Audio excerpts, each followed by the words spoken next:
Right. Okay, sorry I didn't do any videos yesterday. I had a friend's funeral to go to, so I do apologise. But we've done a fair few videos today, and we covered a couple of topics, and um, some interesting things have come up. Freddie Flintoff has now got involved on the Australian ball tampering scandal. He was doing his BBC Radio 5 Live radio podcast last night with Robbie Savage and the ping pong guy. And he has basically openly condemned the media for how they've treated the players. He says that the penalties were a bit too harsh, but he also admits that the game needs to change how it is played, and he also doesn't believe that only three players were involved. He believes that more people knew about ball tampering. I've done a couple of videos on the NHL today. Obviously, the collective bargaining agreement expires in about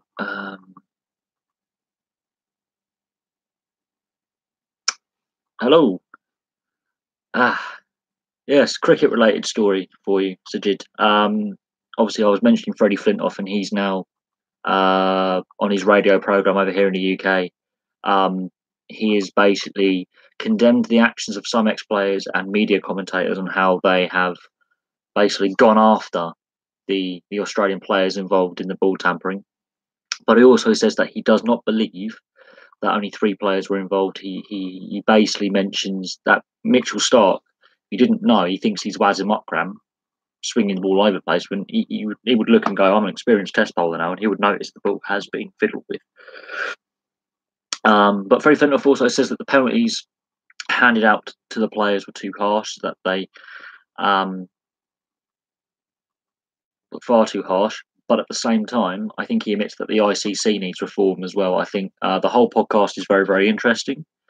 I think you as a cricketing man would enjoy it. I do apologise, obviously, for having no videos yesterday. I was at a funeral, and so therefore, I don't think I wasn't in the right mood yesterday to do any videos, and I needed to, bury my friend. So I've made up for it today. But as a sports fan, what are your views on salary caps in sports? Because I mentioned that European football has to go down this route. I believe it should. Does the IPL have a salary cap? Because I don't know about the IPL salary structure as much. I know what players' contracts are worth. So I'll be interested if the IPL has a salary cap. That would be very interesting.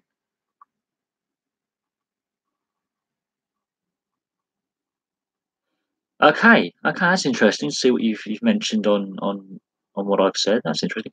Does the IPL have a salary cap, though? That's a question I'm asking you because you live in India. You're an IPL fan. I'm just curious if cricket in India has a salary cap, because that would interest me if it did. A lot of my videos today, only one of my videos today has been cricket related. The rest have been to do with other sports. I think that the penalties, were justified. I think it has to be a watershed moment in the sport. I think the sport needs to change players' outlook on it, and the sport needs to change culture in various areas, but ball tampering as well. BCCI has three brackets. Right. No, I do think they're I don't know what the BCCI is. I'm assuming that's a salary cap. But I think that with okay, cool. I didn't know what the pay levels were in the IPL, because obviously over here in the UK, football is the most popular sport, and there is no salary cap. There's no grading of salaries. There is no salary cap. So salaries now are really excessive, really, really excessive, and ticket prices are so expensive. So I don't know how much it costs for you to go to an IPL game or to go to a test match in India, but it probably will cost a lot more over here in real terms. Well, I didn't know that was the Cricket Board of India. Thank you very much. I've learned something new. I appreciate your input. I really do. I don't know what the kind of. I'm supposing their salary bands. I suppose. I don't know what the ECB salaries are. I know there are a core set of English players on. Yeah, that's dirt cheap. That is very, very, very cheap. Test match tickets at Lords or at the Oval are 20, 30 quid sometimes. That is exceptionally affordable. But it is your national sport, so I'm not surprised that it's affordable.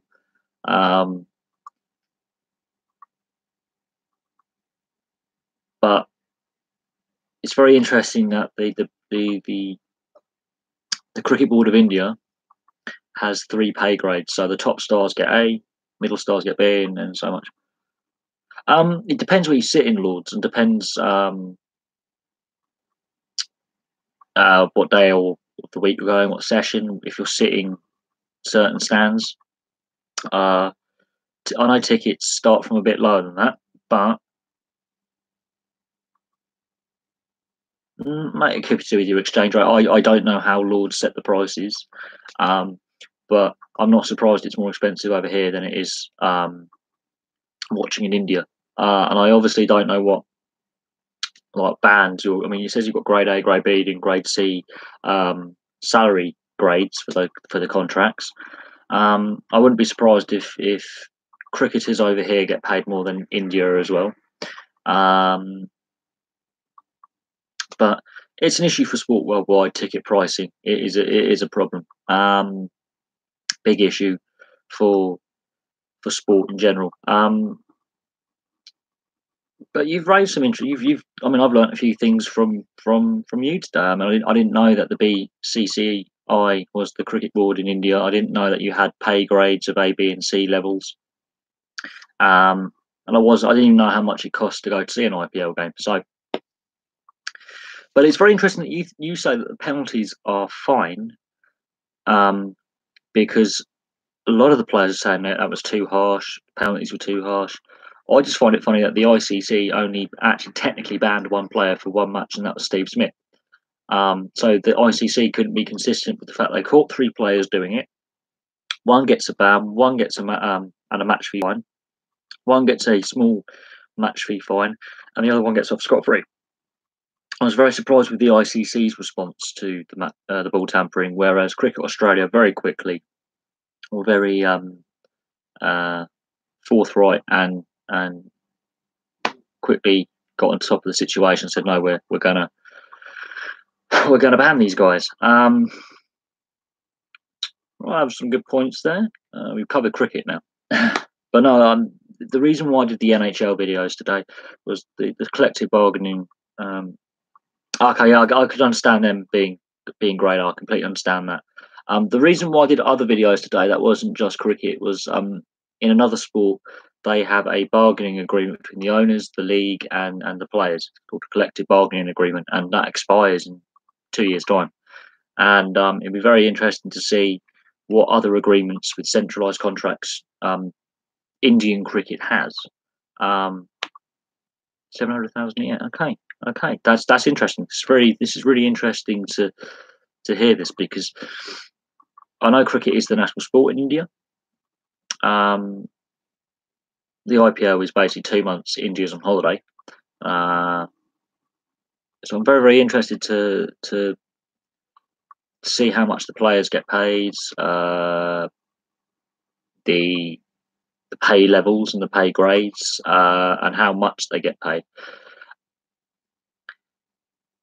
The ECB has obviously got players on centralised contract over here in the UK. In England, we have like Ben Stokes and Jimmy Anderson and Stuart Broad. They're the type of characters that are going to be on the bigger centralised contracts. It was also very interesting that Australian cricketers had a disagreement with their governing body, Cricket Australia, over their contracts. about 18 months ago in the lead up to the Ashes series. So very interesting, and this is a returning theme, not just in cricket but in all sports, is how much the players get paid, and whether they're underpaid, overpaid, or paid correctly. That what would be an acceptable amount. This is a recurring theme in sport at the moment. So, and it depends on the sport, but some sports it has more consequences than others on how much these guys get paid. It is what it is. I'm not disputing that the Indian system, or the Indian structure, seems to actually be a decent decent structure. Well, I didn't know. I mean, it's like the Tour de France in France. The country shuts down for 3 weeks, pretty much. But it seems like there's like an atmosphere of a party atmosphere, and it's very colourful, and many fans turn out, and they wear all sorts of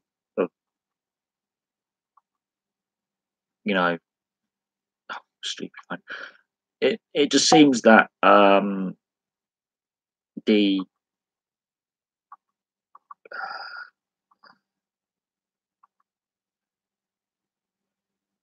it just seems like when the games are hosted, and then all the media build up, it's very colourful. It's a very vibrant atmosphere, and I think that the other T20 competitions could learn a lot from the IPL and how the fans are all colourful and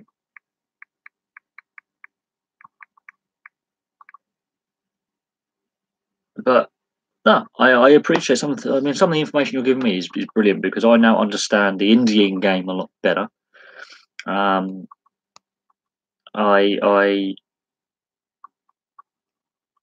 I've already I've been watching the IPL for several years, but in recent years it hasn't been on free to air TV in the UK, and I don't particularly want to pay Rupert Murdoch any more bloody money. They just managed to get the numbers even in my version. That's right. Well, there's a reason why people are tuning into this. Um, it, it is really mind-boggling that many people tuned in online alone. That's not including the TV, just to watch six balls. So I think T20 has changed the style of cricket forever. Whether it's good or bad for the game is something that can be discussed in depth, because Test cricket needs to evolve, needs to improve, because the Test cricket is losing out on support in some countries. Less people are watching it. Less people want to play first class county or first class 4-day matches. I think what we've discussed on the channel before is the day-night test. I think that's here to stay. I think they just need to get the pink ball right. Whether they decide to go with the white ball, and whether they decide to get rid of the old, stuffy whites, and allow players to have the multicoloured uniforms, is another thing. Might bring cricket into a more modern age when it comes to Test cricket, because people are switching off. And this ball tampering scandal hasn't helped the fact that Test cricket has issues. But that is a mad amount of people that tuned in. That's why T20 cricket is so unpredictable. It's enjoyable for people to watch. There's clearly a lot of involvement. There's a lot of fans out there who are casual fans who just like to be entertained. Whether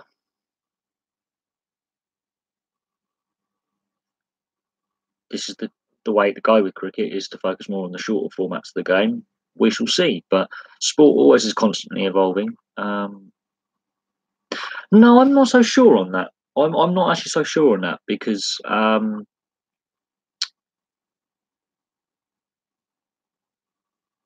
not so sure that you know getting rid of internationals and T20 internationals as a starting point should be abolished. I don't think that's the right way to go forward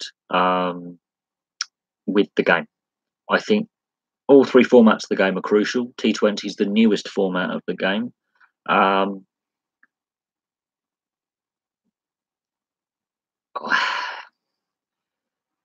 If I'm honest, it's breathed a bit more life into international cricket, the T20 part of a Test touring series. I think Test cricket can learn things from one-day internationals and T20 internationals, and first-class club cricket can learn from one-day 50 or 40 over formats and T20 formats of the game.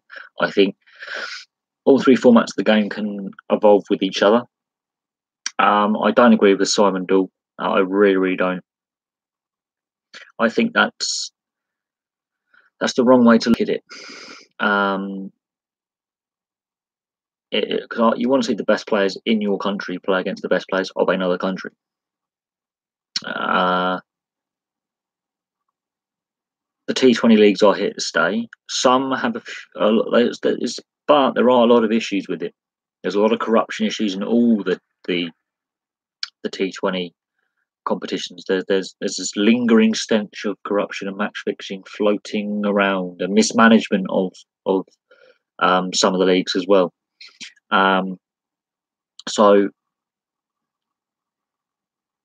the sport itself still has issues that it needs to solve at all levels and in all formats of the game. It's one of the few sports that has like three recognised formats of the game. I've never come across another sport that has so many different formats. It is exceptionally interesting to watch and participate in cricket. But I wouldn't get rid of international T20. Absolutely not. I think that's the wrong way to go, and that's a regressive measure, because then these leagues will have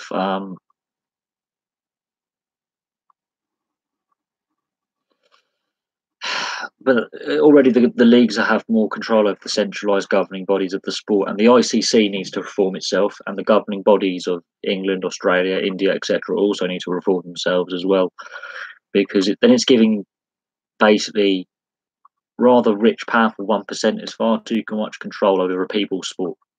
I can compare the IPL and the T20 cricket series to the NHL. The owners run the league. The owners own the league.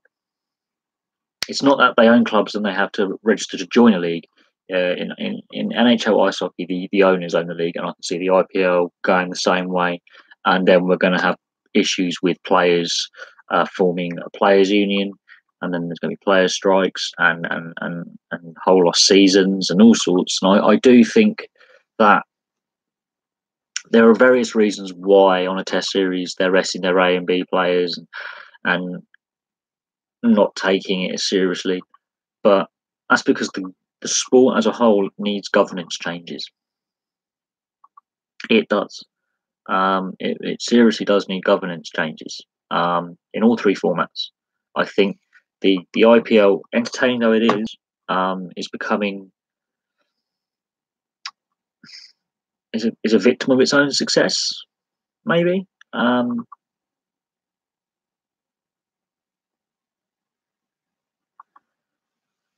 And these are players on centralised contracts, so I'm very, very surprised that as they're on centralised contracts that they're not playing top level. I don't know what it says in their contracts, because they're centralised players with the governing bodies. The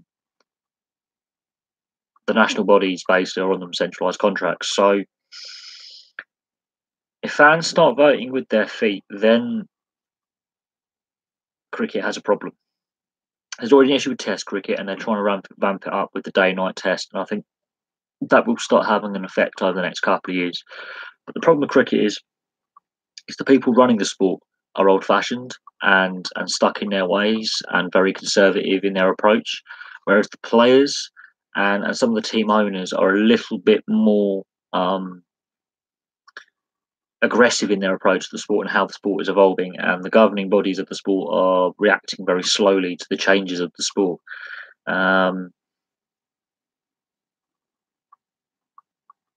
it's the same in many sports. Cricket can be a trailblazer, and I think it could be a sports leader in developing sport and evolving sport styles and making it more accessible. And it has the opportunity to do that, but it's not been correctly run by the ICC and the national governing bodies. But Steve Smith will be rested for over a year now because he's got his nice little ban. Virat Kohli, you've got to work out what's in his centralised contract. Does he have to play so many T20s, one days, and Test matches? If he's fit, you have to look at his centralised contract and if what's in it. It may state that he has to have a minimum several games off rest. We shall see what happens in the future. We have to look at the future. I think cricket does have a lot of problems. It does need to reform itself. But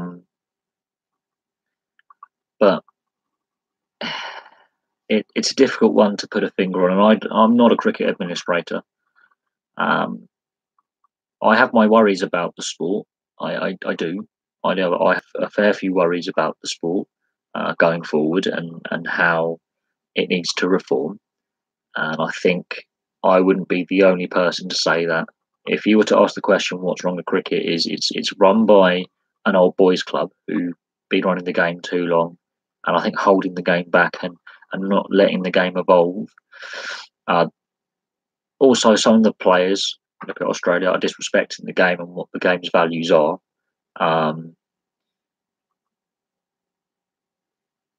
And the emergence of T20 and the IPL and the Big Bash and things like that are coming at a time when the sport is at a crossroads in where its direction.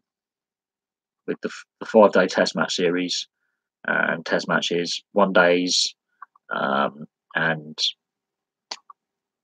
T20s come along in the last 10 years, and it's put a sport that was just bumbling along and not getting the fans to participate as much, and was losing fans year on year, and TV viewers year on year. And T20's come along and has really suddenly made cricket interesting to young people again. It's caused a rise in participation.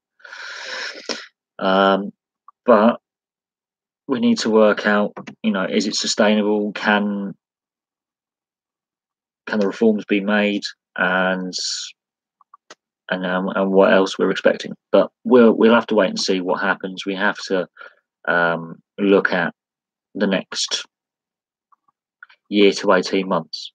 And we'll have to see how the World Cup, how that all goes next year. And we have to see how what happens with Smith, Warner, and Bancroft, and whether they can redeem. Well, Smith and Bancroft, I think, have a chance to play for their country again.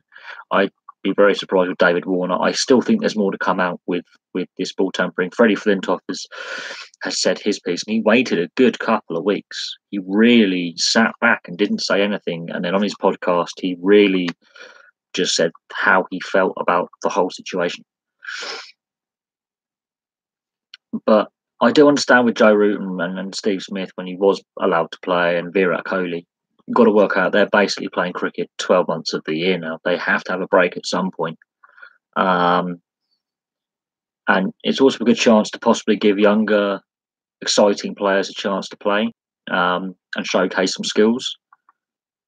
But at the same time, you've got to balance and weigh up the pros and cons of the ICC calendar when it comes to Test matches, one days, and T20s. They have to work out what's a healthy balance for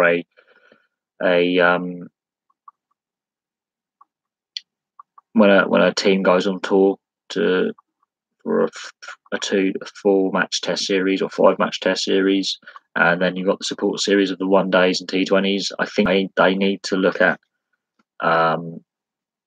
should there be gaps between games?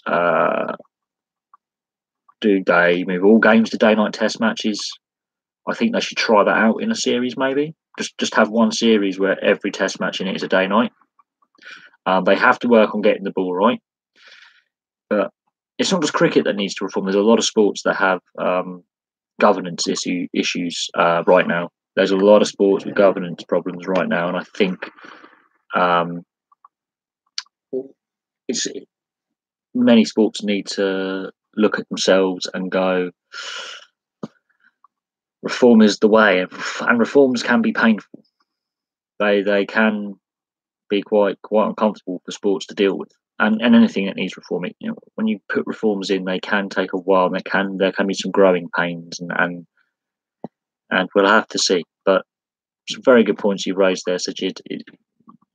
You are obviously clearly a devoted cricket fan, and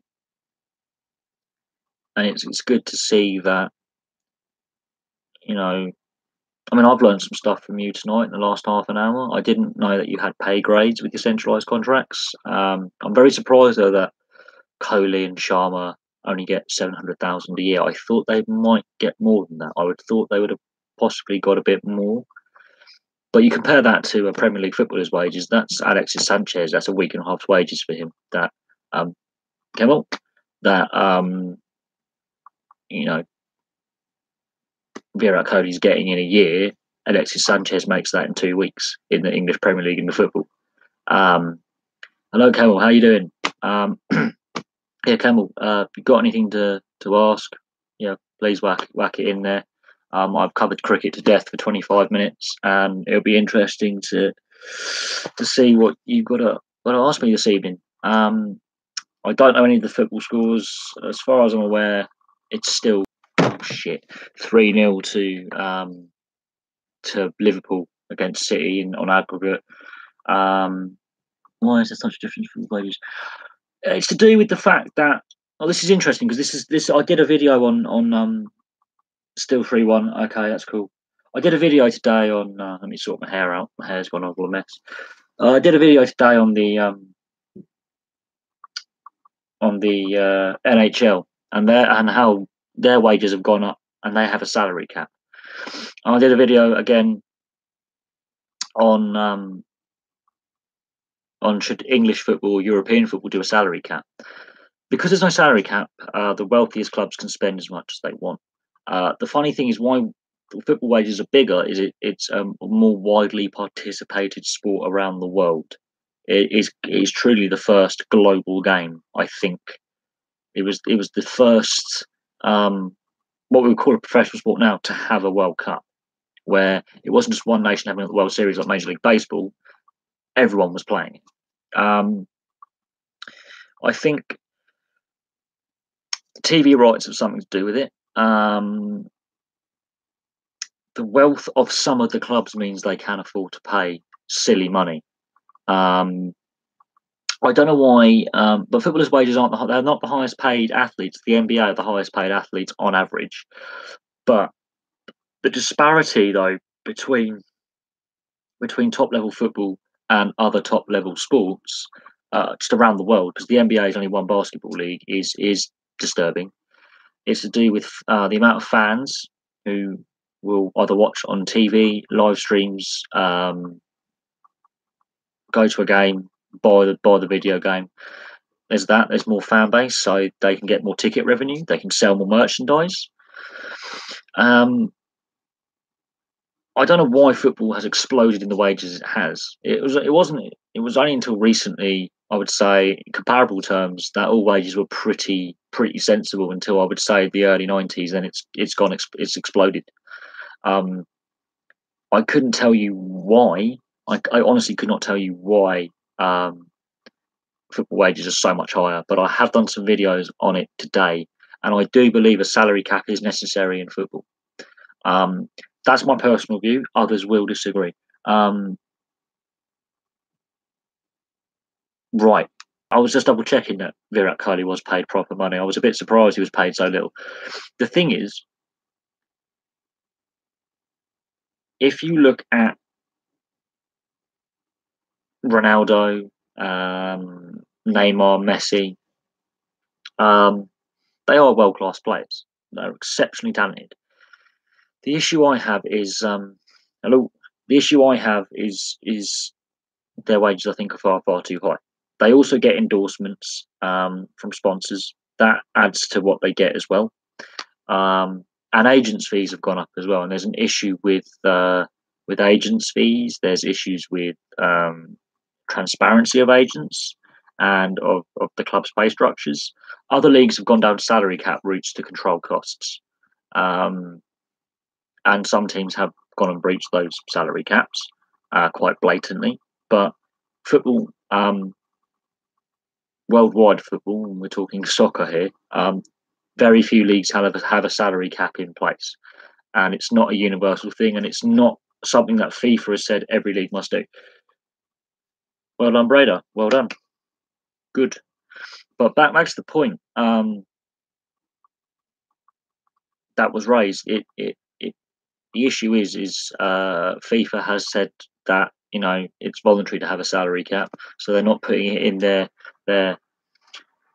rules, I suppose, that a league must have a salary cap, or every league. So those leagues without salary caps, many clubs overspend to try and attract big name stars and get themselves into debt and have financial difficulties. If you just got to look at the English Premier League.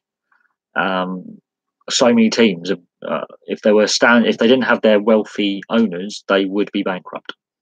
They would physically be broke. Chelsea's one. I know that's a UK all, but Chelsea's one. Man City's another. If they were standalone clubs, they would probably struggle. I don't know what else to really say. I mean,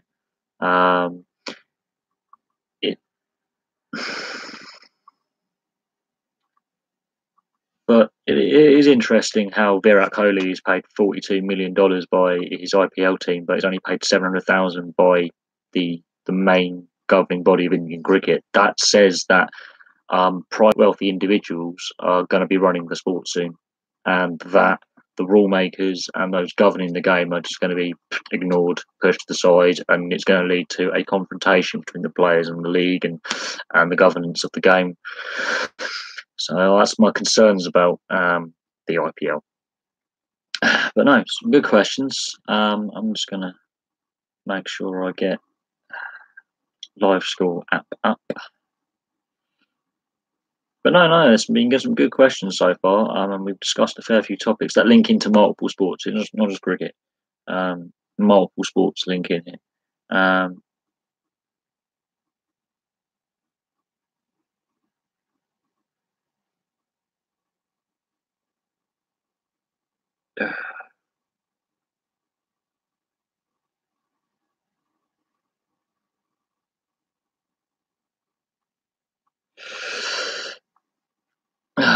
But no, it's very interesting that football generally doesn't have a salary cap, and I'm very surprised that it hasn't been brought up before by people who govern the game.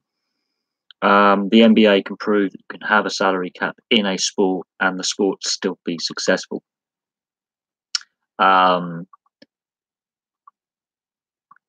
The NBA's athletes are the best paid athletes in the world. The league's poorest team is worth $8 billion US, and revenues are up at all I think 32 franchises or 30 franchises or something. The NBA is showing that a league can work with the salary cap, properly enforced, properly respected, and if everyone buys into it. I'm just surprised other sports haven't, well, football in general hasn't gone down that route, but it is what it is, and we'll have to see what happens. Just checking some football scores here.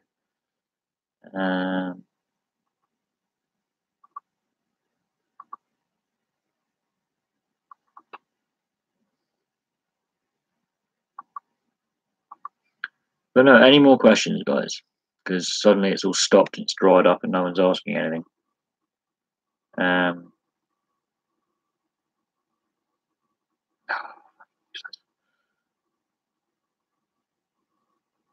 Anyone watching? Anybody? Great. My feet's cut out.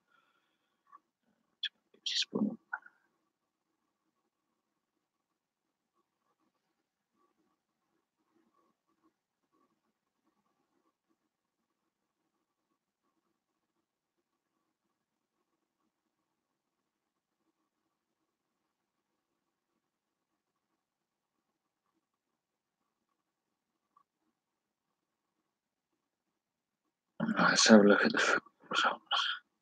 Roma are beating Barcelona 1-0. They're 4-2 down on aggregate. Man City 3-1 on aggregate, and they're winning 1-0 tonight, but they are 3-1 on aggregate behind. So, very interesting football scores there. But no, Snoop Sport Gaming. Hello. If you got any questions? Please whack them in the chat section, and I'll do my best to answer them. Obviously, I've been doing a lot of video research, and obviously you guys have put in some interesting video ideas to me, and I'm working my way through them. I am working my way through the video ideas.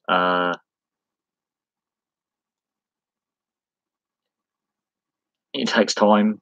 This week I'll do my best to research as much as possible. And I've got plenty of research to do. So, yeah, but any questions, whack them in the chat section. Also, it's interesting that Conor McGregor, that story has died down quite considerably over the last couple of days.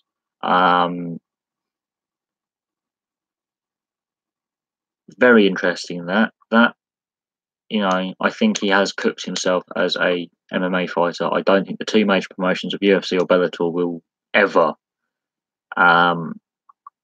work with him again. And it just gives another excuse to, well, ban UFC in some countries. If I'm honest, which is a shame. But no, if anyone's just joined the chat, place your comments in the chat section, your questions, and I will do my best to answer.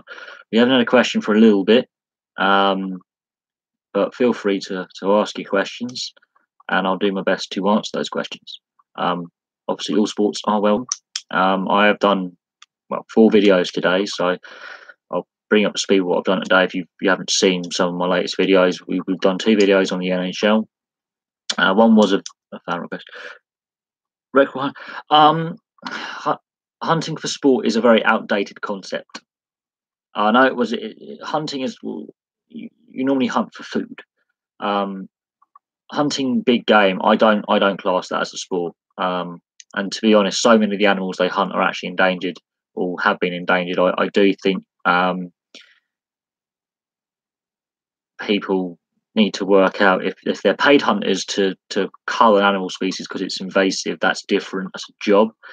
But some species have been overhunted in some areas, and others, these big game hunters who go to Africa and South America and Asia to hunt rhino or some types of gazelle or lions or leopards, I do think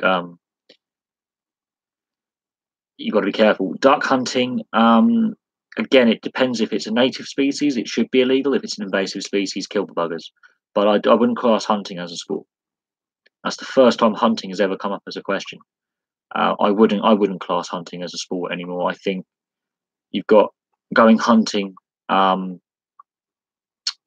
is a hobby and is a recreational activity that people do all around the world, and you have to get licenses. You have to be certified. In some countries, you have to get the gun license. Everything. It's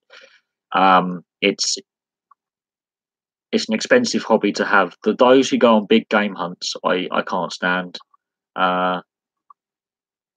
It all depends on, I used to, do shooting at school. I fired a fair few firearms. It hurts. The recoil of a hunting rifle or a hunting shotgun can actually break your shoulder. So it's something that I don't particularly want to do very often. I like my shoulders how they are. I think one's already buggered enough. I don't want to do another one. But to bring up the speed on the videos I've done today, I've done 2 on the NHL. One was a video request, so I've done a video request for someone. The other one, I was looking at issues that the NRL may face and AFL may face when it comes up to the next batch of TV rights and collective bargaining agreement between the players and the league, and that's the chance of a lockout. Now, we've already had the cricketers in Australia in the last couple of years have a contract dispute with Cricket Australia. which I think has led to a lot of the problems that we have now. The NHL is facing a lockout in 2020. There's a chance. The NRL is also facing this issue with revenue sharing between the players and the league, and the AFL I think is also in a similar issue. So Australian sport and North American sport are actually very similar in that respect. I've done a video on the Australian cricket. Freddie Flintoff over here in the UK, he has a podcast, and last night he was on his podcast with two other ex-sportsmen who were also now radio presenters, and he made his comments on the ball tampering. He felt that the media response was excessive, and those of ex-players and commentators was excessive, and he condemned those who had made money out of others' misery. He rightly condemned it in my eyes. I have no sympathy for the players. I think they've done wrong, but that's different. But he also did state this, that he does not believe that they were the only three people involved in the ball tampering. He believes more people were involved in ball tampering at that test match and in previous test matches for Australia. But it was very interesting what he had to say. Very interesting. But it does cast further doubt on what the statements given out by Cricket Australia and the players are. So we shall have to see. But very interesting to ask about duck hunting or hunting as a sport or recreational hunting. I don't think it is anymore. I think the society is starting to change.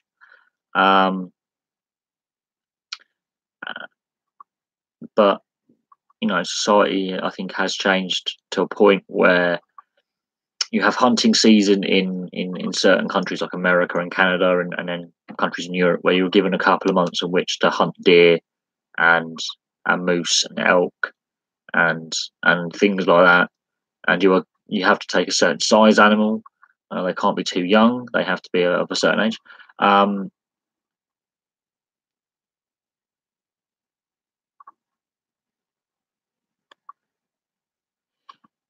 Obviously, Tasmania is a cultural thing. It's obviously more acceptable, socially acceptable in Tasmania to do recreational hunting and class it as a sport or publicise I've caught this fish on this river, I've been fishing, or whatever it may be. But some countries, hunting has depleted animal stocks to the point where they are at risk of endanger or are endangered.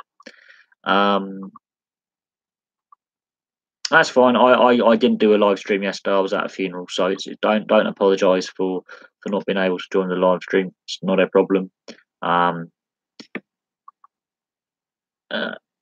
It is, but it's completely changed. But fox hunting is still a thing. It's a very controversial issue. I'm not the best person to ask on fox hunting, but what I will say is since they altered the rules on how you can fox hunt, there are more foxes in urban areas, and they're getting braver and bigger. And because there's now more foxes, there's less like mice and voles and rodents. So rodent populations are actually plummeting, which is part of the ecosystem, which is really worrying. And stoats and weasels are their numbers are going down as well. But fox hunting is still it is legal, but the rules have changed on how you can hunt them. The funeral, it was fine. I got home very late last night and I was a bit drunk, so I didn't do a video, and I was a bit depressed, so I didn't want to do a video. I wasn't in the right frame of mind to do anything yesterday, really. And it pissed down with rain all day, and I probably caught a cold, and I feel like shit. But the funeral was okay. But it's interesting that hunting has been brought up as a sports question. It is very interesting. I'm very surprised that Tasmania, they post the results of how many ducks you've shot or how many fish you've caught. I'm very surprised that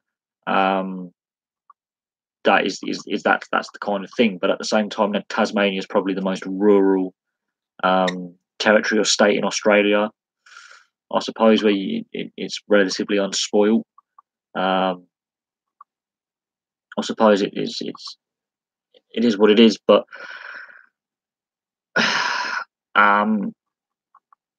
at the same time, I don't personally class hunting as a sport anymore. I think the society has changed too much, and I don't think society is as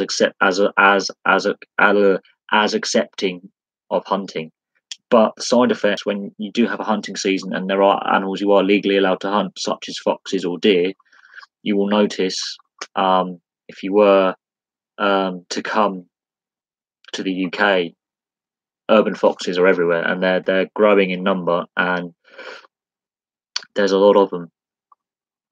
So population control of animals is important, and because obviously urban areas, we as people, as a species, leave a lot of free food behind.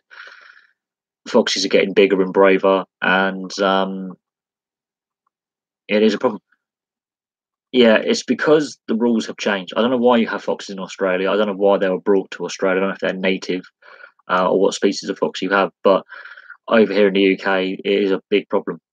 I've got nothing against the fox. I'm not saying that these animals aren't beautiful animals, but their populations have really spiked, and other species of animal which either they hunt or they compete for hunting rights with, like as the apex predator, such as weasels and stoats, their numbers are going down. And the wildcat, which is our version, our biggest native cat species, is exceptionally rare and could be extinct. And weasels and stoats, their numbers have gone down in some areas because of they because hunting rules have changed, so there are less hunts now, and councils have changed refuse collection times. But no, urban foxes is a big thing. There are some right by my house who regularly, casually just get into your garden and things like that. But other species are being affected negatively because hunting is now being outlawed on some species. And other species, the rules have changed. But I'm surprised that hunting has come up as a question tonight. We've talked a lot about cricket in the first bit. There are other videos I've done today, but if you've got any other questions, ask away, because this live stream has been a bit of me talking about cricket a lot, and I'd rather not talk just about cricket. The issues are, I've done a few videos today. I don't know if you've seen my latest videos, but same. I see some every week near when I am in the daytime. Yeah, I'm not a legislator. I don't work in local government or anything like that. I have friends who do work in local government and in recycling. I used to work at my local recycling centre as a job, because of rule changes to recycling patterns. When the bin men turn up to take your crap away, people were dumping more and more stuff down the dump, and we did have big rats, and we did have a lot of foxes nosing around scavenging. And of course, these animals can carry diseases that we can catch that can be quite serious for us. But it is what it is. I personally don't class hunting as sport. There are those that class it as a big game kind of sport, or hunting for sport. I think that trend is slowly dying out. I think society now is changing its outlook on what I would call the blood sports, where things like that, and all these animal rights groups have bang the drum all the time. There are those who are farmers or chicken keepers, or they've got pets like rabbits outside, dogs, cats, pet owners. Until 10 years ago, this wasn't a problem in the UK. It's become a problem in the last 10, 14 years in the UK. But it's not a sports question anymore. We're talking about wildlife. It's a sports channel. Damn you. But anytime you make a change, it has a knock-on effect for whatever the legislation is. It's like with sports, with reforming. When yes, please. I know a fair bit about fox hunting, but I don't know enough about fox hunting to form a reasoned debate. But I have noticed fox numbers, especially urban areas, they've gone through the roof. and other species I do know are being affected in their numbers, which is a worrying concern, considering these animal rights activists are banging the drum, but then because fox hunting's been altered and how it's not completely outlawed, but there are strict regulations around it, other species that are rare are getting rarer. The videos I've made today, if you haven't seen them, I did 2 on the NHL ice hockey, and I've done 1 on football, and of course I've done Freddie Flintoff and the cricket. Now we've covered Freddie Flintoff and the cricket. He's obviously now he's waited a good couple of weeks and he's done his podcast, and he was very clear in what he was saying about how he felt that the players were treated. In the football, I did a video on. Yes, I've seen that. I am aware, and it's 1-0 to Man City as well. Both teams are losing on aggregate. With football, back to football though, I did a video on should football have a salary cap. Now I know in Australia, where you live, Musical Net, you have the salary cap, and obviously your local rugby league team in the Melbourne Storm regularly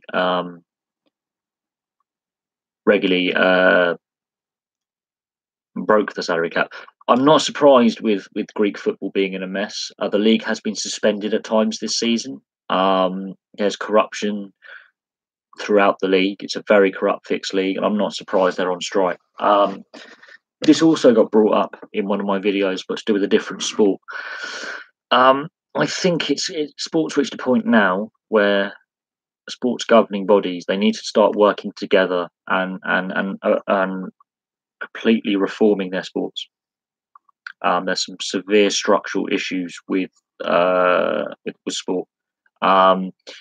The Greek league is well known to be badly run, corrupt, and there are issues with Greek football. The thing is, with Greece as a country, it's pretty much bankrupt. So I'm not surprised the players aren't getting paid. At least they now know what the average person in the street feels like when their pension or their wages get cut, because Greece is bankrupt as a country. And sport is a very useful insight into how a country is at the time. I'm not surprised the players are on strike, but Greek football is in crisis anyway. It's been in crisis for quite some time. There are severe structural problems with Greek football, and there are issues with so many things: hooligans, sport corruption in like match fixing and spot fixing, and bribery, and some of the owners are a little bit well. One of the owners ran on the pitch with a gun and tried to shoot a referee. So Greek football is in a real bad place right now, and has been for a good 10, 15 years. And I'm not sure if Greek football can find a way back. But I wasn't aware they were on strike. But with what's happened with that young ice hockey team in their bus crash, and Conor McGregor's antics, those are really covering the news headlines when it comes to sport, and issues such as unpaid wages at a team don't seem to make the headlines much at the moment. Oh, my back's killing me, so I'm gonna swing this around. There we go, and I can sit back and I can do this now. But no, some interesting questions you've got there, and I value. I mean, it is kind of worrying that is occurring, and it's interesting to note that this is not the first time a club has not paid their players. This happens quite frequently in football, and I did mention in one of my videos today that I feel that football should actually, European football at least, should lead the way with a salary cap system, because I will have to do a video on Panathinaikos, so that's a video idea.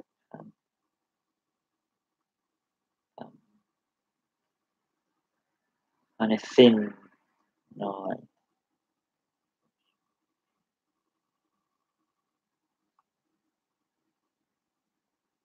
But no, any more questions? Because that was a good thing. I mean, I have my concerns about football. I think it's reached a point now where it's the current trend is unsustainable with super highway. You wanna? Yes, why not? Let's hear a joke.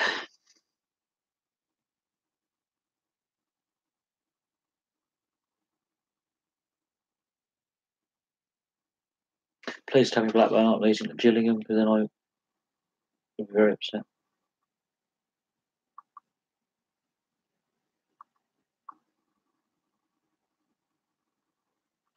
Yes, I would like to hear a joke. You can type it in. Blackburn still 0-0, and that is a very dull game. Ugh. But no, some interesting points have been raised tonight, and it seems to be the same points raised for every sport. To pay 10 million for a player now in the UPL is now beer money. Yeah, no, I did a video on saying there should be cost cutting, not cost cutting, but cost controlling measures to bring cost certainty. You can have a salary cap system and still pay the top players the top money. Look at the NBA, the wealthiest league in the world. The poorest team is worth $1 billion US dollars. The overinflation in the transfer market is a severe problem and has been for a good decade. The fact that Neymar went for a quarter of £1 billion or thereabouts with add-ons in June, July last year, I'm not surprised it's happened. Am I disgusted? Yes, a little bit. Am I worried? Yes. Because where's this money coming from? The last 10 years, we've had such a severe recession and banking crisis and economic issues for a decade. Where is this money coming from? I don't know. Because the average fan doesn't have that kind of income to go to games anymore. The FA over here in England did a survey in conjunction with a couple of media broadcasters who also decided to help with the survey by going out and surveying people. And they worked out the average age of a fan in the UK for football is 41. The average income of that fan is, I think, anywhere between 35 and 60,000 UK pounds. So I don't know what that is in Australian dollars, but that's the average income of that person. And they were generally male and white. So young people are being put off. People of ethnic background or the minority groups are being put off, and people are being priced out. A study was released where they basically worked out that ticket prices haven't risen. They've stayed flat for the last couple of years, but in real terms, they've gone up because wages haven't grown as fast as inflation. So that, I think it won't be long before people actually think and go, we need a salary cap, because this is unsustainable. There needs to be cost certainty with some kind of spending cap. The issue is the salary cap only really works with a draft system. That's where the NRL is going wrong. Is the salary cap they have is designed to have a draft system, and some of the clubs in the NRL challenged. Oh, cool. Good luck to you on your vlog. I wish you the best and fair play. No, seriously, honestly, on your YouTube channel, as long as you've got a YouTube app on your phone or your iPad or get a laptop, do it. I honestly suggest you do it. It's great fun. You can and go for it. I do this as a hobby. The fact that I've kept doing it now for a year, and I've plugged away at it, and I've kept going and I've kept going. And in the time I've been doing videos, they've changed the monetization policy twice in the last year, and I've kept going at it. I'm not going to give up. So fair play to you, and give it a go. But any more questions? Come on 3 questions and topics you want to discuss, because I want to keep this live stream going for a little bit longer, because there's been some good points raised and some good. I made a comment a few weeks ago that I often walk past coaches.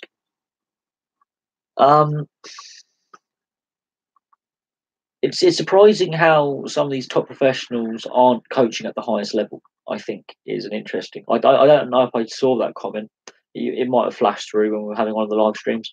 It is surprising how some of these ex-professionals who played at the top level 10, 20, 30 years ago, what they're doing. A lot of them aren't in the top level of the sport anymore. A lot of them aren't involved in the sport anymore. And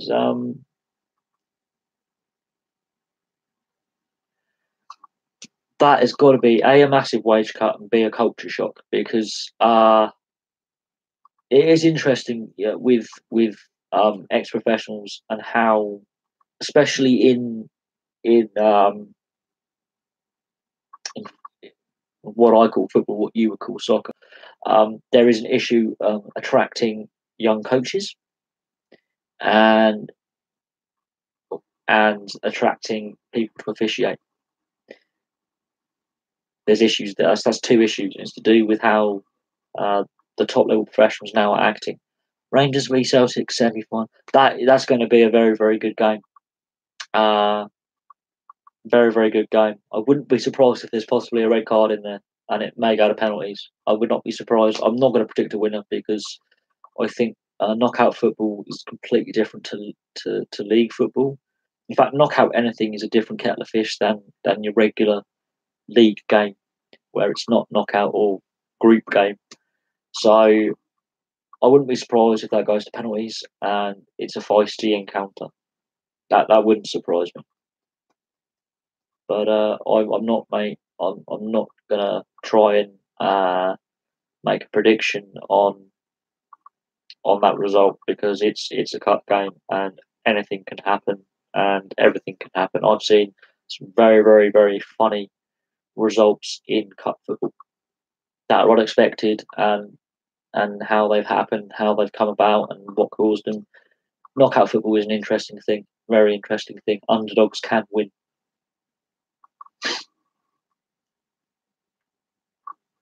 But no, again, we're discussing a lot of football because of Panathinaikos not paying their players. That's where I think at some point there's going to have to be some kind of salary cap system brought in, because it will have to bring cost certainty, because so many teams financially struggle year on year, and it doesn't get reported enough how many of these teams are really, really in financial difficulty. And I think that's wrong.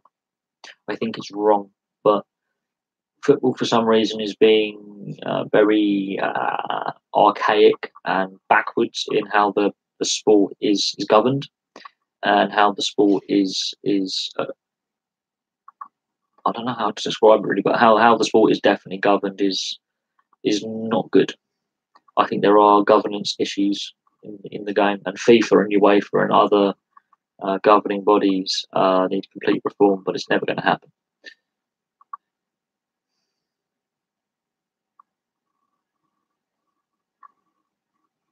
Rangers and Juventus have to be the 2 biggest clubs to have been washed down the administration. Juventus was done for match fixing, but Rangers, yes, they ran out of money. I think governance of the game it's not the players' fault that they were where they were. It was ownership's fault, for different reasons. The fans have been punished for the mistakes of ownership. But football governance is an issue. I completely understand what you're saying. They were used as scapegoats. They weren't given the help from the league they should have been. I think Juventus deserved to be punished because they were involved in match fixing. Rangers weren't given the help they should have been by the Scottish FA and UEFA, which I think is a complete and utter disgrace. I think the governing bodies have issues. And the last 10 10 years of football, there's been a lot of teams have gone into administration or liquidation or winding up orders. Now, winding up orders is the tax man saying that you've got X amount of days to pay your tax, or we're gonna take control of your company assets and then find a buyer so we can get our tax. It's a legal thing. The issues with money in football, again, there is no cost certainty. A lot of teams are. Oh yeah. This is why I made the video on I think football should have a salary cap. But at the same time, if you look at another league, which I've done a couple of videos on, so the NHL, until 2005, they didn't have a salary cap. They weren't a cap league. You could spend as much as you wanted on players and wages and bonuses and coaches. No salary cap. And in the last 24 years, there's been 3 lockouts, which is where they basically the players have gone on strike the year before. There's been 1 strike and three lockouts, including 1 whole lost season. And the issue is that the Players Association, the actual players' trade union, the league, the owners, the commissioner, they all were at loggerheads in 2004, 2005. And if you don't know what the NHL 2004, 2005 lockout is, I suggest you check it out on the internet. It's a very complex period of time in sport in North America. It had some benefits for us here in Europe. All these NHL ice hockey players came over here to play for free, which was brilliant.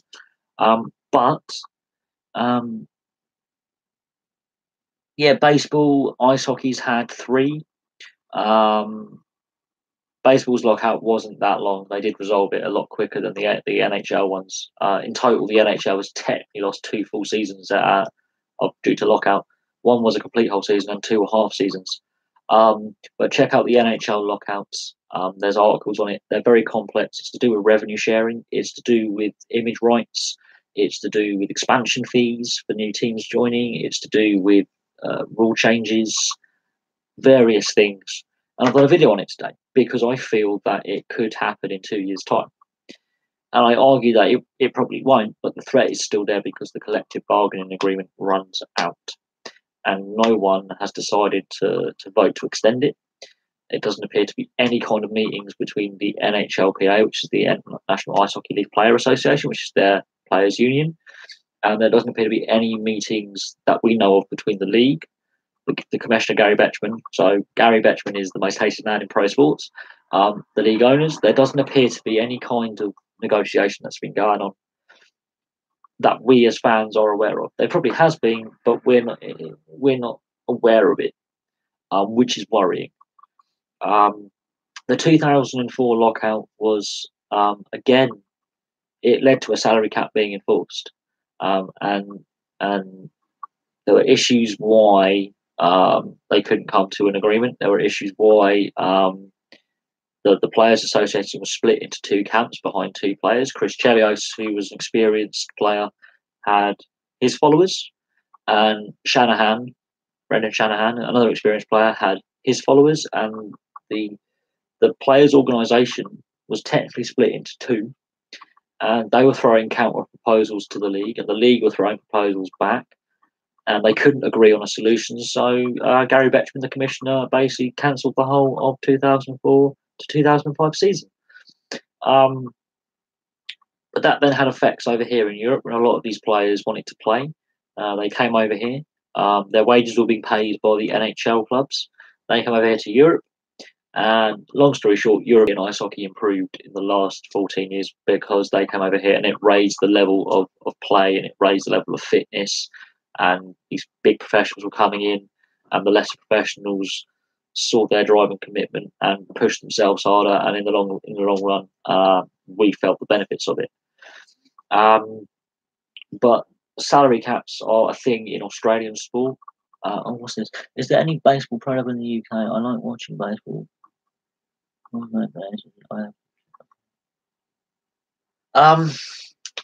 There is a very minor league over here in the UK. There are some baseball teams floating around, but there isn't a lot of baseball played. The thing is, though, on baseball, Major League Baseball is deciding and planning to, and they pulled out last year from doing this. They were meant to host a game in London. They're planning to bring at least 2 regular season games to London next year and the year after. And they plan to have New York Yankees, Boston Red Sox season opening head-to-head games. But I don't think the fan base is here necessarily. There are fans here in the UK, I will admit that. There are fans here in the UK, but I'm not sure how many of us there are.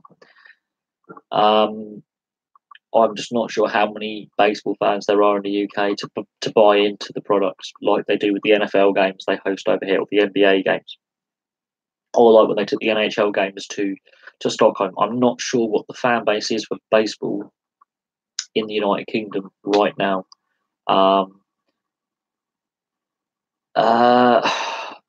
But a fair few of the Major League Baseball pitchers and players have played in the Australian League at some point in the minor leagues. But baseball still hasn't fully recovered from the steroid scandal that broke. So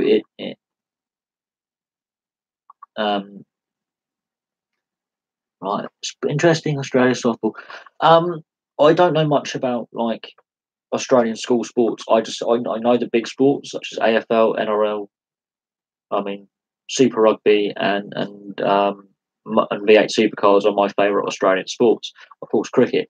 But there is a lot of American military personnel based in Australia, as it is over here. But I'm not sure how many base fans there are here in the UK. It doesn't rank very highly when they do surveys from like the Department of Education or the Department of Media, Sport and Culture. It doesn't come up very highly as participated in or watched. So I don't know what the actual casual fan base would be. It'll be interesting to see if, because last year they were meant to host a game. They agreed in 2016 to host a regular season game in London, and they never did. And they pulled out at the last minute. So the fact they've announced that they're going to host more games here next year, and they're going to be the Yankees and Boston Red Sox, I think they've gone for the safe bet with going with the 2 best known teams. We'll have to see what happens, and how many people actually buy tickets, and what the waiting list for tickets is, and what ticket prices are. I just don't know what the fan base is going to be over here, and the interest. Also, I'm very surprised that the Major League Baseball waited as long as they did to take games to Europe. The other 3 major sports leagues have been doing it since the early 90s with the NBA, NHL have been doing it, and NFL have been doing it for over a decade. I'm exceptionally surprised it's taken this long to get regular season Major League Baseball over here, and that's probably again to the detriment of the sport. Softball is reasonably popular. I think we would call it rounders over here, even though it is called softball in Australia. I played rounders at school, which is very similar to softball. But once you get to senior level, adult level, there's not a lot of people who play baseball. There's a couple of, baseball teams that play in England, but not many. There used to be a junior baseball team that played at my local park up the road, and they've got all that up, all the old baseball. You can see the old pitchers mount, but it hasn't been used in years. I don't know if the team even exists anymore. As far as I know, they haven't played there for years. So I don't honestly know how popular it is.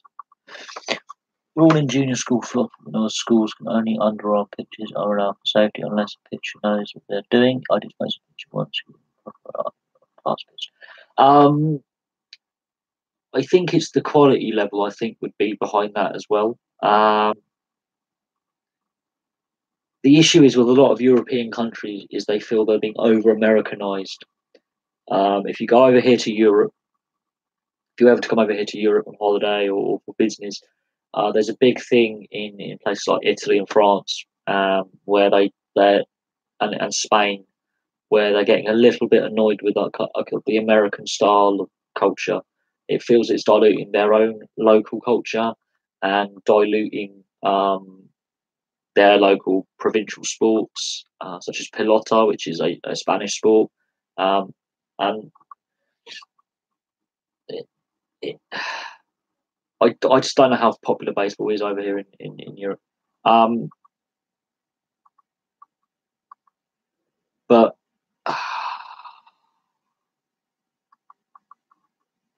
I mean, I've for the channel purposes, I've decided to try and watch a bit of baseball. And if I'm honest, I will happily watch it, but I don't enjoy it as much as other sports. And this is coming from a guy who, well, has been watching sport for 25 years, pretty much constantly, and religiously for 25 years. I just can't enjoy it as much as watching cricket, which sounds weird, but at least in cricket, you've got 3 different formats of the game, whereas in baseball, it's just baseball. There is only one format of the game, and that's that. I don't mind baseball, but I wouldn't class it as one of my favourite sports to watch or participate in. It is what it is. The fact that softball is quite popular in Australian schools is striking and very interesting. But you have got a professional Australian baseball league that a lot of the minor league players, because there's now so many players playing baseball in the US, have played in, which 10, 20 years ago I don't think they would have. So that says something, that players are willing to travel the world now to get to the Major League Baseball. Oh, indoor volleyball, yes. No, volleyball is an exceptionally popular sport. It's more popular than people realise. And Australia are very good at both beach and indoor volleyball. Australia are very, very good at the volleyball sports and have been for a long time. We get a lot of Canadian players. Yeah, it's to do with the climate. Baseball's a summer sport. Summers are not very long in Canada. They have a very limited time because you've got the Blue Jays, and I think that's it for Major League Baseball. Maybe the Blue Jays is the most famous baseball team in Canada. There's not that many as many Canadian players as the Major League Baseball would like. And baseball is still struggling to overcome the steroid scandal of 20 years ago.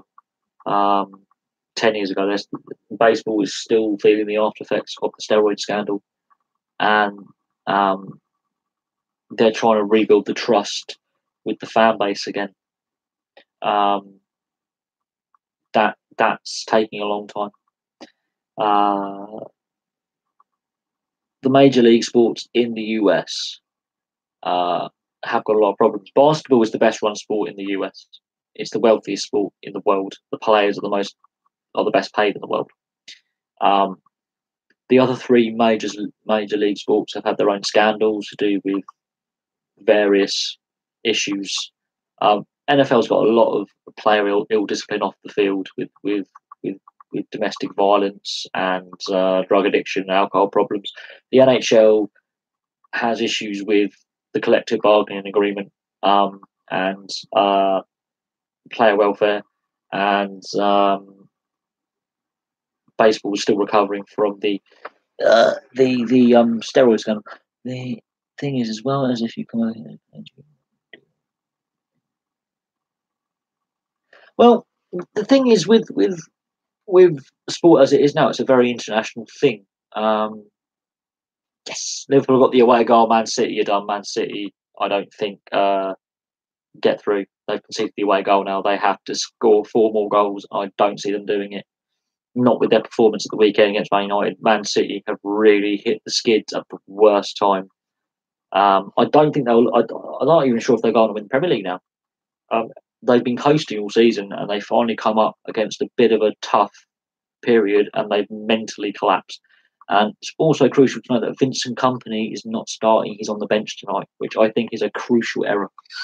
Absolutely crucial error. And why am I not surprised with Mo Salah getting the goal? I think we are seeing next season's Premier League champions in Liverpool. I think Man City. This is going how I thought it would go. Man City aren't. They've been coasting all season, and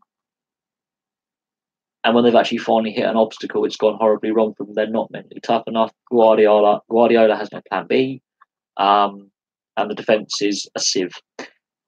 And I'm being polite. Their defence without Vincent Kompany, and I've made references to this on many live streams and many videos. Without Kolarov, Zabaleta, and Di Michaelis alongside Vincent Kompany, that defence is average, very very average. And it's only been until recently that people have started to realise this. Liverpool are on form at the moment. Okay, yes, they got the 0-0 against Everton, but I think they put so much energy into these two games. They're focusing on these two games because they know they're not going to win the league title. This is their only chance of a trophy, and they're going for broke, and I don't blame them. But no, the thing is, if you come over as a junior and you do well, TV streams the highlights. Well, yeah, because the God, she knows, because as you say, the Australian baseball live streams everything. It means it can attract a wider audience of the casual viewer, and people will watch. It's the same with there's a channel called Bar TV Sports. They live stream so many lower grade rugby league, AFL, and I think cricket, and it's free. Because there's a lot of North Americans playing over there in the off season. When it's their winter and your summer, so many Yanks and Canadians go over there. And I was watching some of the preseason games for the Major League Baseball, and they were referencing how many players have been in the last 5 to 7 years playing in Australia. Also, you have got a lot of American armed forces personnel based in Australia as well, and that has an effect. They do want to see how these players are developing, especially the hardcore fans. They want to see how their prospect pool is developing, and I think more minor leagues outside of North America will start doing this, where they will start streaming full games onto YouTube and onto Twitch and onto other and Patreon and other platforms where they're either free to air or nearly free to air.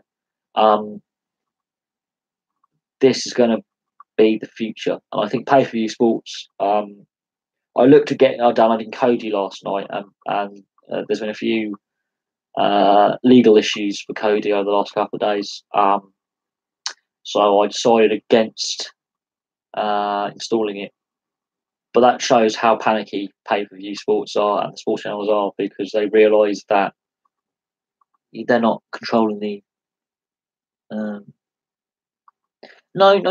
There are a couple of people I know who do live stream on Twitch quite regularly. It was originally a gamers version of YouTube. It was a gaming streaming service, so people who were doing walkthroughs for games or recording strategy games would do it on Twitch. It is reasonably interesting. I have it on my Xbox. I haven't decided to go to it yet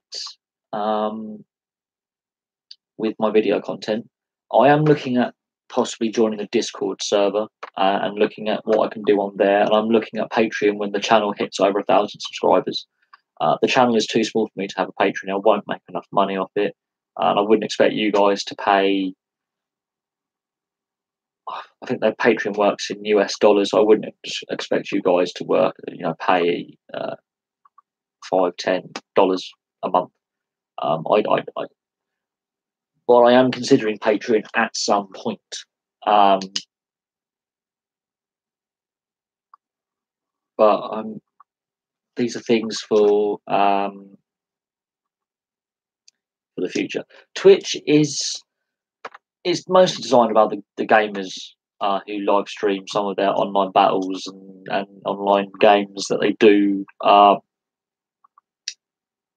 and it will be interesting to see if someone was to live stream a sport on Twitch, how many people will actually watch. Yeah, that's the thing. It's mostly geared around the gamer, um, but YouTube's got gaming channels now. There's Facebook streaming now as well, um, and social medias are over the last decade are getting more and more involved with sports and making it more accessible. On my Twitter feed, I've got loads of sports stars and sports teams' Twitter feeds, so I can keep up to date with the sports news from their perspective rather than the media, which may not fully report it correctly or may have a media bias on a team or a player. Um, but it is interesting. Yeah, Twitch is, yes, gaming based, but it'd be interesting to see if a sports YouTuber like myself would go and use it. Um,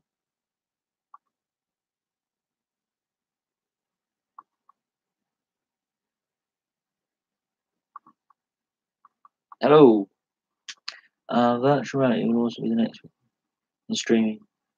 Um, this was brought up before as a question about virtual reality in sports, and I don't think we'll have virtual reality sports as such.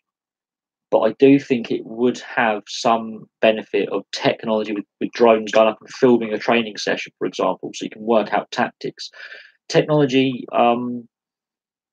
is affecting sports more than we realise. Yes, I think it was you. What would you choose any sports then? What I'd rather choose to watch? My favourite sport is ice hockey. So I follow the NHL and I follow British ice hockey, so my local team. I like my rugby league and rugby union and my motorsports. Uh, I'm happy with many sports really. I prefer ice hockey, but it's now playoff season. It's now the playoffs, it's now the postseason, so the regular season's finished. And we've only got basically 2 months left until the Stanley Cup final, and then I'm going to be bored for 3 months. Um, but I like my cricket as well, and with what's happened with the Australian cricket team, I think um, that's raised a lot of questions about the culture within the sport and the governance within the sport. Um, and of course, the Football World Cup is happening in the summer as well. So there's a lot of things that I enjoy, but my favourite sport's ice hockey, followed by rugby league and rugby union and cricket. Um, but that was a fair question. That normally gets once asked once live stream by someone, and I'm happy to answer it. it Ice hockey's been my favourite sport now for a good while, um, and uh, but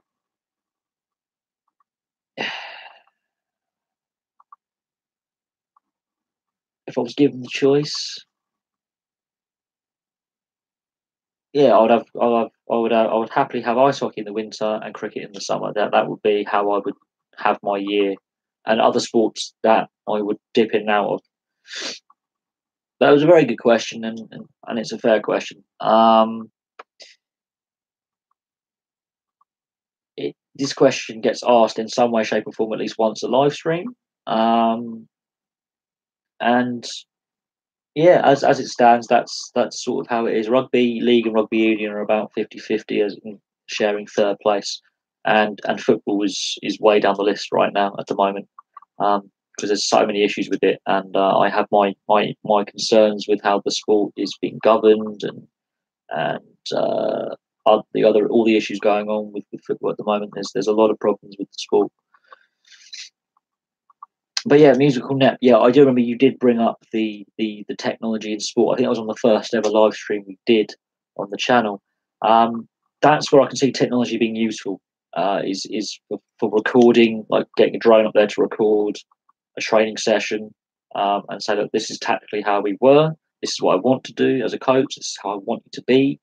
We're already seeing with the heart rate monitors and the trackers showing how many meters a player covers in rugby and football being attached to the players. Um, But we have to be careful with so-called sports science, because obviously with what's happened with Stephen Dank in Australia, as a prime example, sports science is a very grey area, and we have to be careful how we approach that. Um, but but yeah, I think virtual reality. We've discussed this before. We'll have to see what happens. Technology is developing really quickly. I just look at some of the prosthetics for the Paralympians with their running blades, and and some of the tech there. And I look at motorsport. I feel that F1's gone too far with the tech and needs to wind it back, because eh, I'm not enjoying F1 anymore. Well,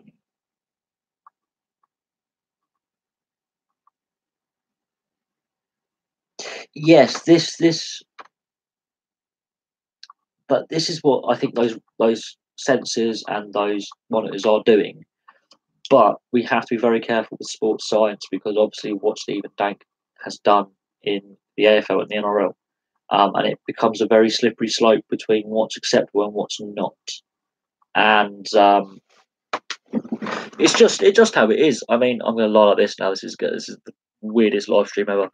Um, we have to be quite careful about how we govern sports as well. And with the advances in tech, we have to be careful how they're implemented and how they're used.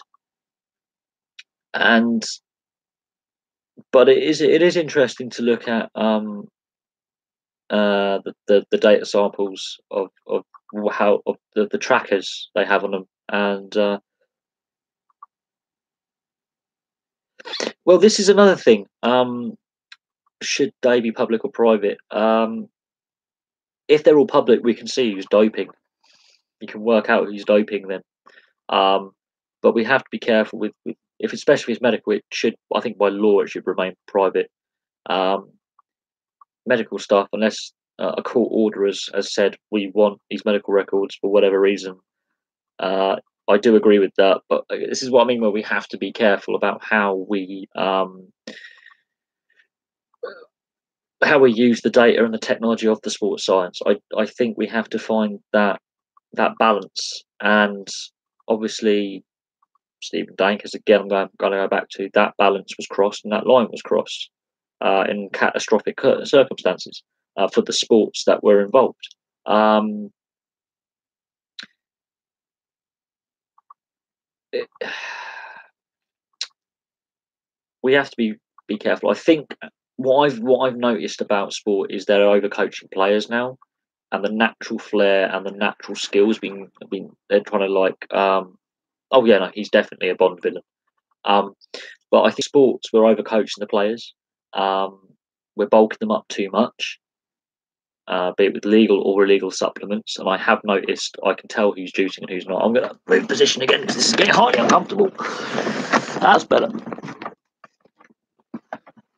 Um, right. Will I watch the Jets game? I'll be able to watch a full match replay of it a day after.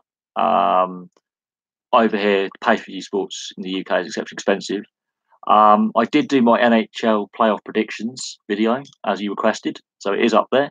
I will try my best to find a live stream with it on, and I will try my best, yeah, to find a live stream with it on. But um, I'll be following every playoff series, not just the Jets, because I love the league and the sport that it is.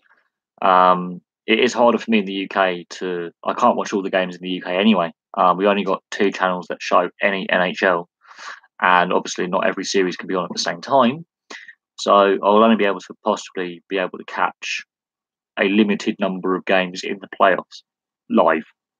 My best bet to watch the playoffs will be a day later, but I can look at the results on my phone and I can look at the highlights on my phone, because that I can do.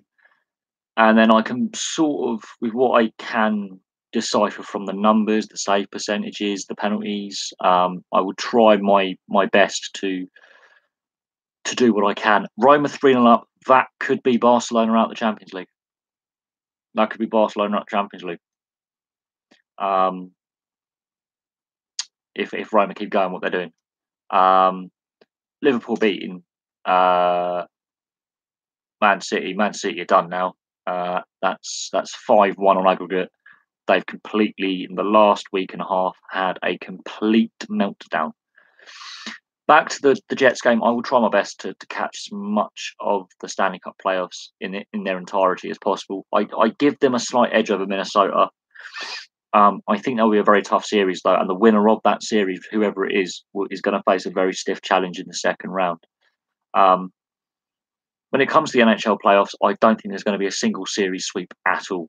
I think all the series, first, second, and then get to the conference final, and then the final, I don't think there's going to be a clean sweep in any of them. Not this year. I think the final will be a Boston Nashville final. And even as a Jets fan saying that, I'm being realistic. I think this year we've still got that little bit of growing to do as a team, and we are showing the right signs in the right direction. Obviously, in a perfect world, my perfect final would be Winnipeg versus Toronto. But I think we've got to learn the playoffs. We've got to learn and adapt our game to playoff hockey, which we haven't been in since 2015. And last time we were in the playoffs, we got battered by Anaheim. So I think this is a year of learning, and next year will be the year of taking those lessons and then going to win.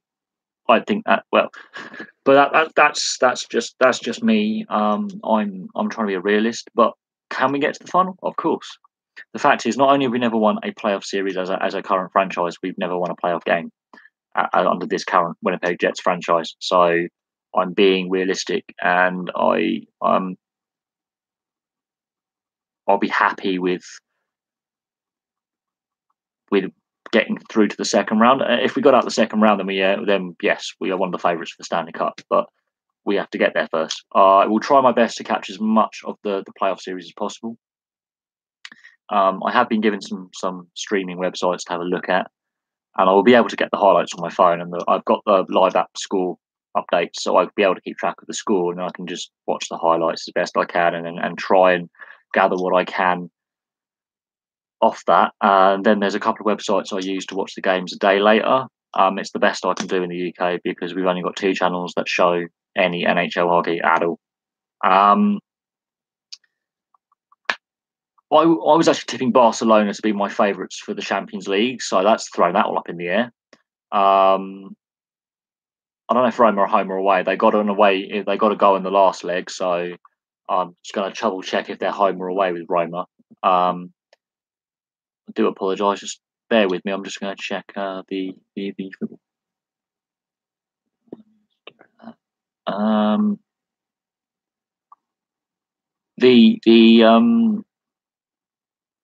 the Champions League. This knockout stage has thrown up a lot of results that I was not expecting. Juventus losing 3-0, and then the way they lost 3-0. Start that. Let me just see. Liverpool. Here we go. Let's have a look. I'm gonna get the Champions League scores up. Here we go. Okay, Roma are at home, and Roma are going through on away goals. Roma are going through on away goals because they got an away goal last week. And Liverpool are through, and Roma are through. Barcelona have been knocked out by Roma. Because unless Barcelona score now, in the last couple of minutes of added time, they're out. Let me have a look at this to see if it's full time. The game is still going on. But let's have a look.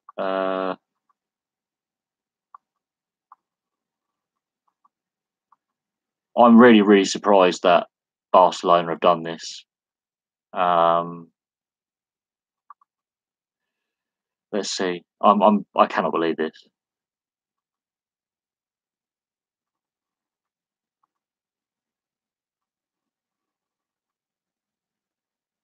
But the game last week, which Barcelona won 4-1, was not a good Barcelona performance, so I'm told. But that is something that I was not expecting. And they're in added time now, and Liverpool have smashed Man City. But Roma are going through on away goals. They're 3-0 up. They got an away goal, obviously in the first leg, and Barcelona are about to crash out of the Champions League. Barcelona have to score in added time. Basically, they have to basically lob the goalkeeper up. They have to basically go Route One football, and I don't see them doing it. But Roma have played inspired football.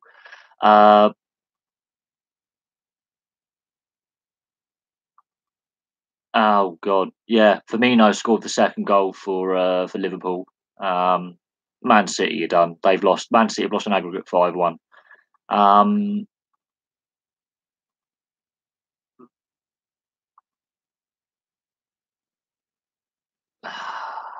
that is madness, absolute madness.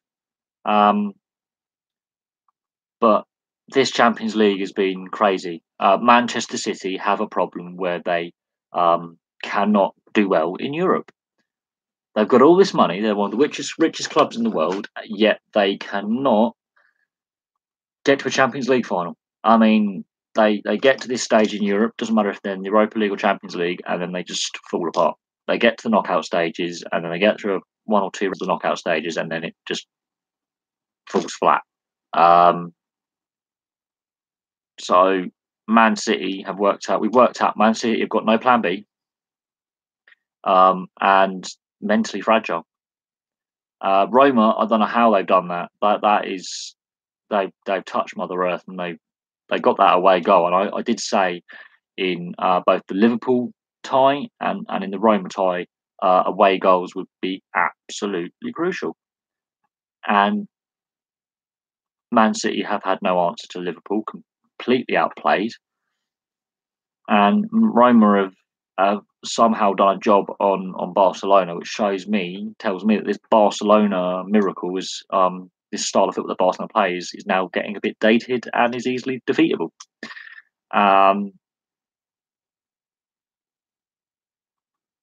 But amazing. But no, we've covered a lot tonight.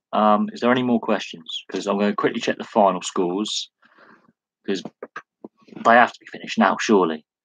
Let's just go on here. But no, it is exceptionally interesting. This is why I say knockout football is a lottery. Knockout sports is a lottery. Regular league game is different, but right, Man City have completely crumpled, and it is still Roma 3-0 to Barcelona, and they're deep in added time now. They're deep in added time. Let's have a look. Let's have a look at this. I don't know how much added time the referee has given, but when an Italian side normally gets a couple of goals up, they can defend. It's an Italian thing. But that away goal was absolutely crucial. So you can't just. Let's have a look. Barcelona have had the majority of possession, and they've been caught offside. Luis Suarez is offside, so yeah,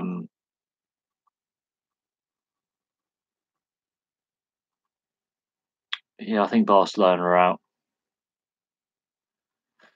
Yeah, this proves you can shut down Lionel Messi quite easily. He's Barcelona last week. They didn't play well, and they won 4-1. But that away goal, yeah, Barcelona are out. Roma have won 3-0. Barcelona are crashed out because of the away goal. So, oh God, update you. Yeah, Liverpool obviously through.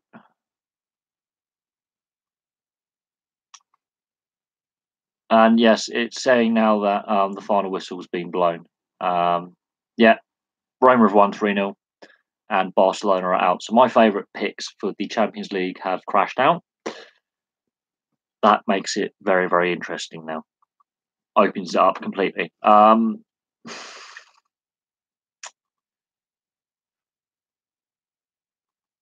That really opens it up completely now. But any more questions, guys? I mean, Man City everyone was going, they're going to beat Liverpool, we're going to smash them. They've lost 3 games in a row and they've been, found wanting. Barcelona, big weaknesses in their game. So yeah, that has really put a cat amongst the pigeons. And it is what it is. But any more questions, anyone? Any more? Because going for an hour and 45 tonight. It's been a very busy live stream the whole way through. Very, very, very good live stream the whole way through. But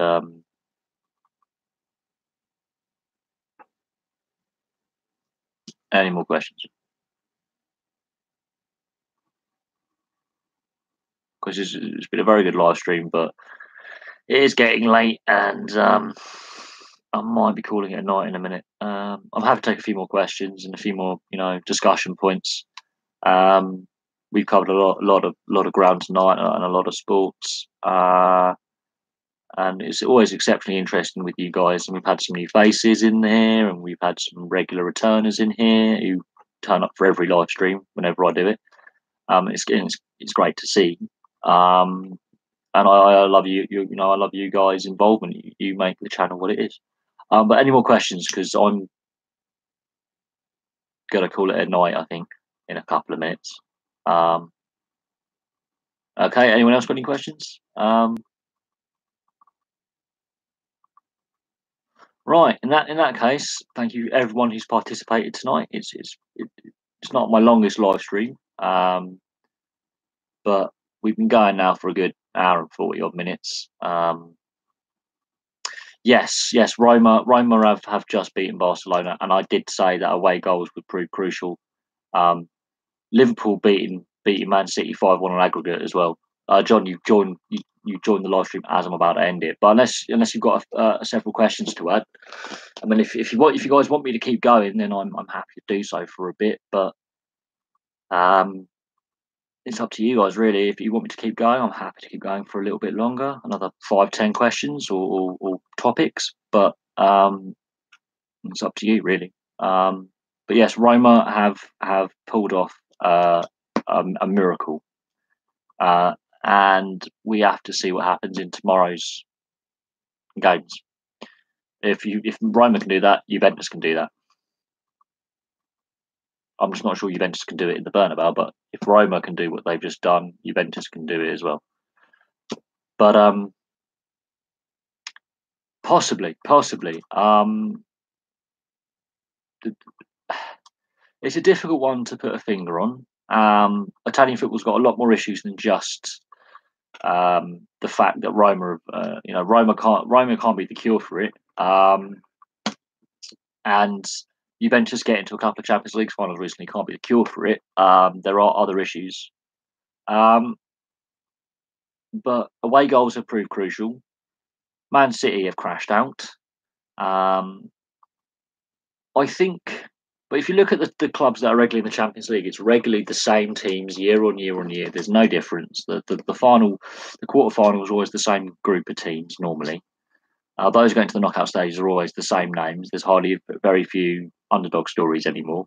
And I did do a video earlier today, and I don't know if you've seen it or not, about should there be a salary cap in European football. But that's another debate for another day, and I've done a video on that, and I'll be happy to discuss that at length. But Barcelona didn't play well last week when they won 4-1, and that away goal they conceded, I think, that's what's given Roma the foothold in the tie. And Man City's capitulation last week, and how they got the opening goal, and again they just could not get through Liverpool's defence, and they've lost 3 in a row, and they've completely crumpled this last week. Maybe Man City might have hit the wall, both domestically and in Europe. I think this is what European football needed, though, was Roma to do what they did tonight. I think Champions League football needed Roma to do that tonight. Italian football has too many issues that one club cannot fix. but it's a step in the right direction for Italian football. But it's got a long way to go, long way to go to get back to where Italian football was in the mid-90s. That is a long process to get back to that stage. Very long process, and I don't know if how long it's going to take, but it is a long process. Any more questions? Because John, I was going to literally end the live stream and then you popped up, so I'm happy to keep going for another few minutes. But any more questions from anyone? Because it's been a very good live stream tonight. There's been a lot of topics covered on a variety of sports, and surprisingly, all these topics link into each other, and they do. But it's been a very interesting live stream tonight. We've had a lot of good participation. Ooh, I think Sevilla might be targeting that game. They definitely will have. Looking at the results tonight, they are the underdogs, and don't discount them. The underdogs in 3 out of the 4 ties so far have done rather well. I wouldn't really call Liverpool an underdog. I call them a second favourite against Man City, and they've beaten 5-1 on aggregate. So Sevilla, yeah, they can do it. Juventus, I'm not sure if they can overturn the deficit in the Bernabeu, but hey, they've got to go for broke and look what Roma did tonight. I think what Roma did tonight and what Liverpool have done over the 2 legs will be a sign to Sevilla they can do it as well. And we shall see what happens. But this is why knockout football is a lottery. It doesn't matter if it's a one-off game or a 2-legged affair. Knockout football is a lottery. And unfortunately, someone has to lose. I think Guardiola has no plan B. I would say he's a flawed character, not a fraud. He's not my favourite manager, and it's not because he's won loads of trophies. That's fine. It's his arrogance. I think you can. There are certain times where you can be arrogant, and it's justified.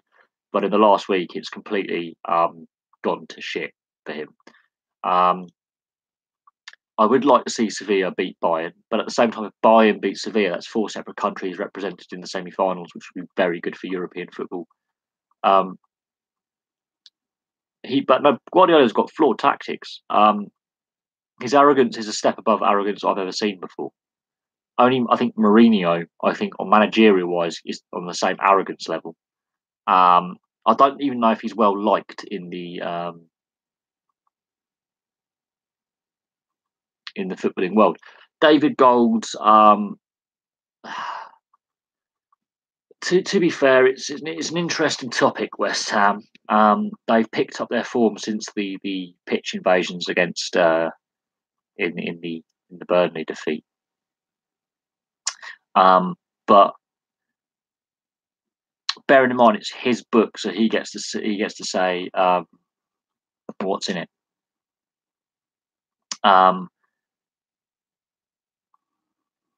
I tend not to read sports biographies or autobiographies.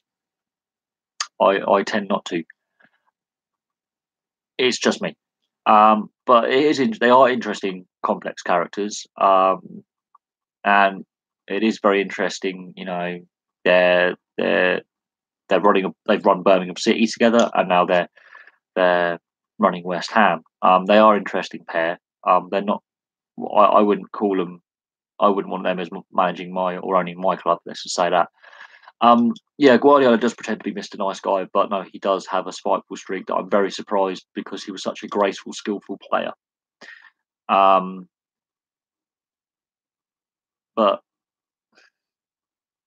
I think Guardiola needs to work on his team's defence, which he clearly doesn't know how to. He's been whinging about getting preferential treatment from referees that he wants. So it's one rule for his club and another rule for everyone else. That rubbed, I think, a lot of people up the wrong way.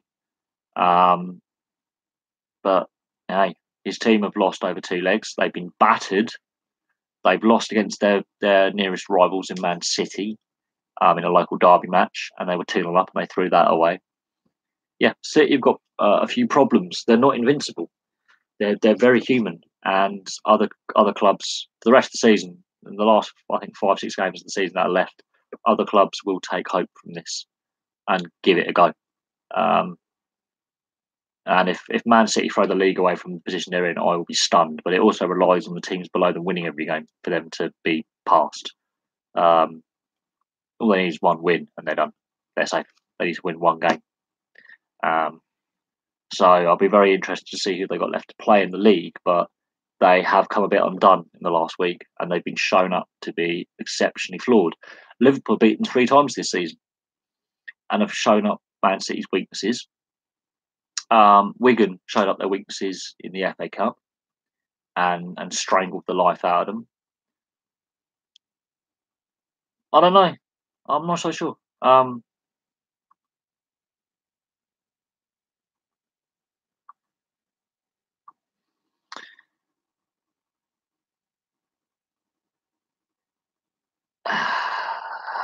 If I'm honest with Gold and Sullivan, I mean, I'm not really fussed about them. I think they're not the right people to be running football clubs. That's my personal view on it.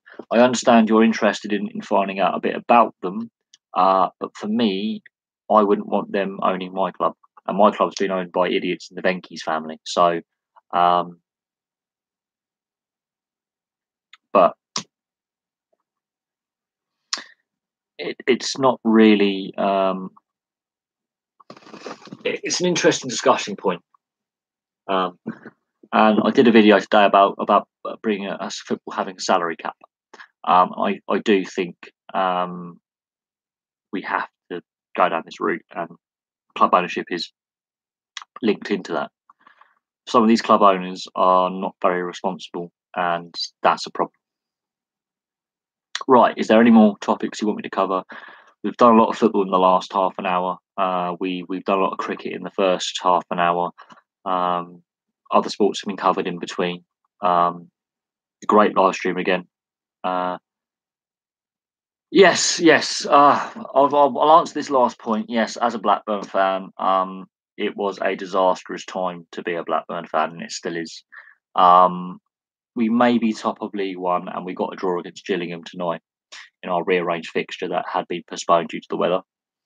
I do fear for us in the Championship because I'm not sure if the team and how when we get promoted up, will the Venky's start doing crazy things again, which got us relegated in the first place. It's been a trying time as a Blackburn fan. It's been very, very trying, and a worrying time as well. There are still those Venky's out, but most of those hardcore fans have given up, and half of them have been banned from the ground. I don't know how much longer the Venky's own the team. I honestly don't. And I have my concerns about some foreign ownership in football. I do. I don't say that I'm against foreign investment, but I have my concerns about the suitability of some owners to own football clubs. It's just a worry I have and a concern that I have long term. But that's just me. Right, I'm going to end the live stream there. It's been great live stream tonight. I've really appreciated all the questions and all the topics we've discussed. Obviously, Roma and Liverpool winning their quarterfinals has made my day. So that's really mixed. That's really thrown up the Champions League now in the air. We'll have to see what happens tomorrow night, and that's going to be interesting as well. Yes, I shall give you my gamer tag. I'm on Xbox, so I shall give you my gamer tag. Let me just remember how to spell them.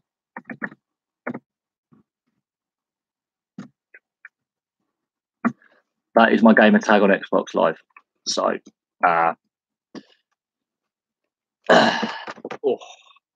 right. Okay. that's my gamer tag for anyone who's got Xbox Live. I don't go on as much as I have been on it lately. Um, so I'll probably have to install loads of updates. Yeah, that's the thing. I haven't been on it lately. Maybe tomorrow. Um, and I might come on tomorrow at the afternoon at some point, and then do a live stream afterwards. But we shall see. Anyway, I'm gonna be off for now. Good night, all. Thank you very much for all your questions and all your participation. It's been really really good. Um, and I might be on Xbox tomorrow. Um, and I shall see you guys tomorrow night for a live stream. I'll have some more videos for you tomorrow as well. So keep your eyes peeled on the channel, and I shall have more content for you. And good evening, good night, and thanks for participating.